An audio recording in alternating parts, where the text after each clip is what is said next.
So we're here at the Roots Asia conference in the beautiful city of Chiang Mai, and I'm joined here by Martin Langaas, who is Director of Traffic Development and Cargo at Avinor. So Martin, thank you so much for joining me today. Very happy to be here. Thank you.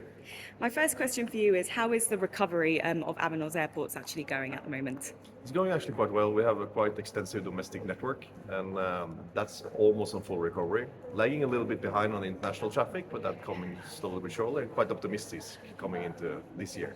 Fantastic. And what are your challenges for this year?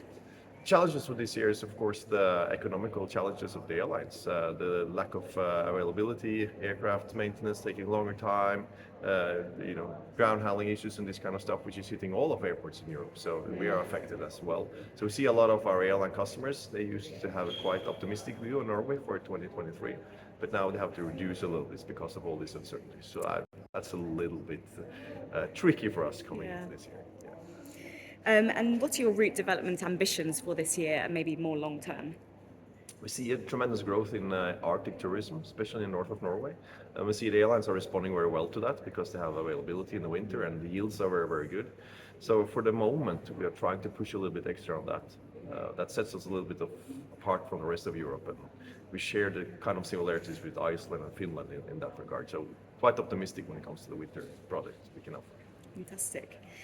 And in terms of your strategy around cargo, how is that going to be looking in the future?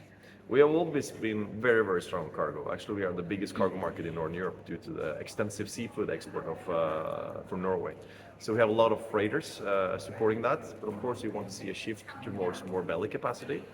And regarding cargo, we're really never worried.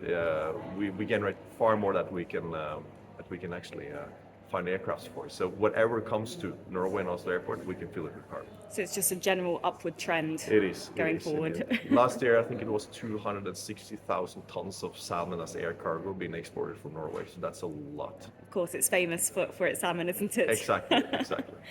And how will the reopening of China affect you? We look forward to that because before pandemic, we saw a lot of Chinese visitors coming to Norway, and we see that traditionally go to some place in the Nordic, they land there, and they stay maybe 2-3 days in Helsinki or Stockholm and Copenhagen, and then they go like 10-11 days stay in Norway. So the highlights of the trip is in Norway. So this segment is hugely important for us, and we're quite optimistic when it comes to China, route to China in the years to come as well. How many daily flights do you have to China? At the moment, like most of the airports in Europe, none. But before the pandemic? We had 3 weekly to China. 3 weekly? Yeah. Okay. And in terms of the opportunities that you see in the long term, what kind of areas are you keeping an eye on?